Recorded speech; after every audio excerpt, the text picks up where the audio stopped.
Users of the internet, what is the freakiest thing you've ever done?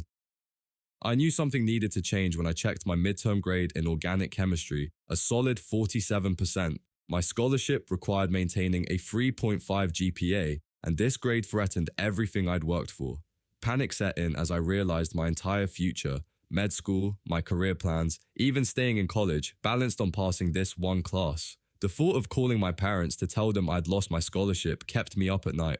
Dr. Maxwell seemed different from other professors. He was younger, probably in his mid-30s, and always stayed late in his office. At first, my intentions were innocent. I started attending every office hour, wearing increasingly flattering outfits and finding excuses to lean close while he explained molecular structures. I noticed how his eyes would linger when I walked in, how he'd find reasons to extend our study sessions. The flirting started subtly. I'd touch his arm while laughing at his jokes, play with my hair while he explained formulas. He began complimenting my perfume, my outfits, things no professor should notice about a student. Our conversations drifted from chemistry to personal topics. I scheduled my help sessions during his last office hour, when the science building was nearly empty. During midterms week, I made my move. I wore my most flattering outfit and stayed until everyone had left. The building was quiet, except for the hum of fluorescent lights. When I entered his office that evening, I closed the door behind me. One thing led to another, and we ended up having an intimate encounter right there on his desk. That night crossed every professional boundary possible. After that first time, our private tutoring sessions became more frequent. What started in his office moved to his apartment off campus. We'd meet 3 times a week under the pretense of extra help. Each time, less studying and more intimacy occurred. He gave me perfect scores on every assignment afterwards, regardless of my actual work. The affair continued throughout the semester. We developed a routine. I'd stay after class, wait for other students to leave, then head to his office or his apartment. The guilty voice in my head grew quieter with each passing week. We became experts at avoiding other faculty members, creating believable excuses for our frequent meetings. My grades steadily improved. First a C+ on a quiz, then a B on the next midterm. By finals, I was getting perfect scores without even trying. My friends attributed it to endless study sessions, never suspecting the real reason behind my sudden mastery of organic chemistry. They called me a chemistry genius, and each compliment felt like another betrayal. The worst part wasn't the secrecy, it was how normal it began to feel. The thrill of our forbidden relationship overshadowed my initial guilt. We had inside jokes, favorite meeting spots, and a growing collection of shared secrets. Each time we met, the line between student and professor blurred further. Other professors noticed my improved performance and congratulated me on my dedication. My academic advisor praised my resilience, never knowing that my success came from compromising my principles rather than understanding the material. During department meetings, I'd sit there feeling like an imposter, wondering if anyone could see through my facade. The relationship intensified as finals approached. We took more risks, became less careful about being seen together. He started suggesting weekend getaways to nearby cities where no one would recognize us. I began spending more nights at his apartment than my own dorm room. Looking back, I realized we were bound to get caught eventually. It was pure luck that we didn't. Final grades posted during winter break, an A, just as promised. My scholarship was safe, my medical school dreams intact, but the cost was higher than I'd anticipated. Every time I opened my transcript, that A mocked me. It wasn't earned through late nights of studying. It was bought with something far more valuable than effort. Spring semester started, and I avoided the science building entirely, changed my route to classes, stopped attending department events. Seeing him around campus became unbearable. The way he'd act completely professional, as if our nights together had never happened, made me question whether any of it had been real or if I'd just been a convenient distraction. The guilt manifested in unexpected ways. I became obsessive about earning my grades legitimately in other classes, spending countless hours studying material I already understood. My new professors probably thought I was the most dedicated student they'd ever had. In reality, I was trying to compensate for the one grade I hadn't earned. My roommate once joked about students sleeping with professors for grades, calling it an urban legend. I laughed along, but something broke inside me that day. The shame of knowing I'd become that cliché, that cautionary tale, was almost unbearable.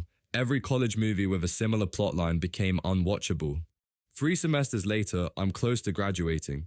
That A still sits on my transcript, a permanent reminder of my biggest regret. Sometimes I see new students struggling in his class, and I want to warn them, not about him specifically, but about the temptation to take shortcuts, to compromise yourself for temporary gain. The hardest lesson wasn't in organic chemistry, it was learning that some choices stay with you forever. That A cost me something money can't buy and time can't restore. When I walk across the stage at graduation next month, my family will be cheering. They'll see the honor cords, the Latin distinction, the bright future ahead. But I'll know that my GPA, perfect as it looks, carries a permanent asterisk, one that no one can see but me. I never told anyone this story until now. My friends still think I'm just naturally gifted at chemistry. Sometimes I wonder how many other students have similar secrets, how many A's on how many transcripts were earned the way mine was. But mostly, I wonder who I'd be if I had chosen differently. Every achievement since then has been shadowed by that one compromise, that one semester when I traded my integrity for an A. I've been carrying this secret for 8 months now, and it's eating me alive. Every time my boyfriend kisses me, every time he tells me he loves me, I feel like the worst person in the world. Last summer, I did something unforgivable during what was supposed to be a relaxing solo vacation in Miami. Jake and I had been together for 3 years. He couldn't take time off work for vacation, so I decided to go alone. He trusted me completely, even joked about all the fun I'd have without him there to bore me with his usual dad jokes. If only he knew how much I'd betray that trust.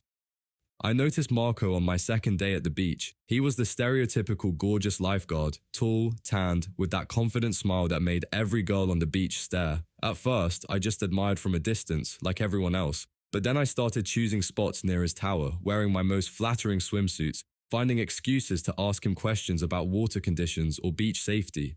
He was nothing like Jake. Where Jake was sweet and stable, Marco was pure excitement and spontaneity. He started offering to show me around Miami after his shifts. I told myself it was innocent, just a local showing a tourist around. Deep down, I knew exactly where this was heading. The first kiss happened during a sunset walk on the beach. I should have stopped it there, should have remembered Jake back home, trusting and unaware. Instead, I let things escalate. Marco invited me back to his beachside apartment and I went. What followed was a night of passion that I can't take back. One night turned into 3 more throughout that week. Each time, I promised myself it would be the last time. Each morning, I woke up with increasing guilt.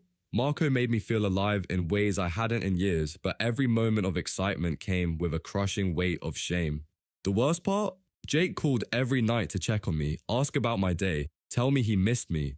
I'd answer while sitting on Marco's balcony, making up stories about tourist attractions I hadn't actually visited. The lies came so easily, it scared me. I became someone I didn't recognize. My last night in Miami, Marco wanted to make plans for my next visit. That's when reality hit hard. This wasn't some romantic movie where the passionate fling turns into true love.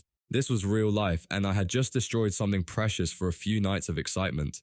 Coming home was harder than I imagined. Jake picked me up from the airport with flowers and a welcome home sign. He was so excited to hear about my trip, wanted to see all my photos. I showed him carefully curated pictures of tourist spots, beaches taken far from Marco's tower, restaurant selfies where I dined alone. 8 months later, the guilt hasn't faded. Every time Jake talks about our future together, every time he mentions trust being the foundation of our relationship, I feel physically sick. The tan faded, but the weight of my betrayal remains. Some nights I wake up in a cold sweat, terrified that he'll somehow find out. Our anniversary is coming up next month. Jake's planning a surprise, dropping hints about a special night. Meanwhile, I'm tormented by flashbacks of another man's touch, another man's kisses. The guilt is affecting every aspect of our relationship. I flinch when Jake touches me unexpectedly, make excuses to avoid intimacy, carry this constant fear that he'll see the truth in my eyes. Friends tell me I seem different since the vacation, more distant, if they only knew. Jake notices too, keeps asking if everything's okay. I tell him I'm just stressed about work, but the real stress comes from living with this secret. Every time he shows me kindness, it's like a knife twisting deeper. The hardest part isn't the guilt, it's watching Jake continue to love me so completely, so trustingly. He deserves someone better, someone who wouldn't throw away 3 years of love for a week of passion with a stranger, but I'm too selfish, too afraid to confess. The thought of losing him, of seeing the pain in his eyes when he learns the truth, paralyzes me. Sometimes I think about Marco, wonder if he even remembers me among all the tourists who passed through his beach. To him, I was probably just another summer fling, but his memory haunts my relationship, taints every moment with Jake. 1 week of weakness changed everything. I know what people will say. Just confess, tell the truth, give Jake the chance to decide if he wants to forgive me, but watching him plan our future, seeing how happy he is, I can't bring myself to shatter his world. So I carry this burden alone, punishment for my betrayal.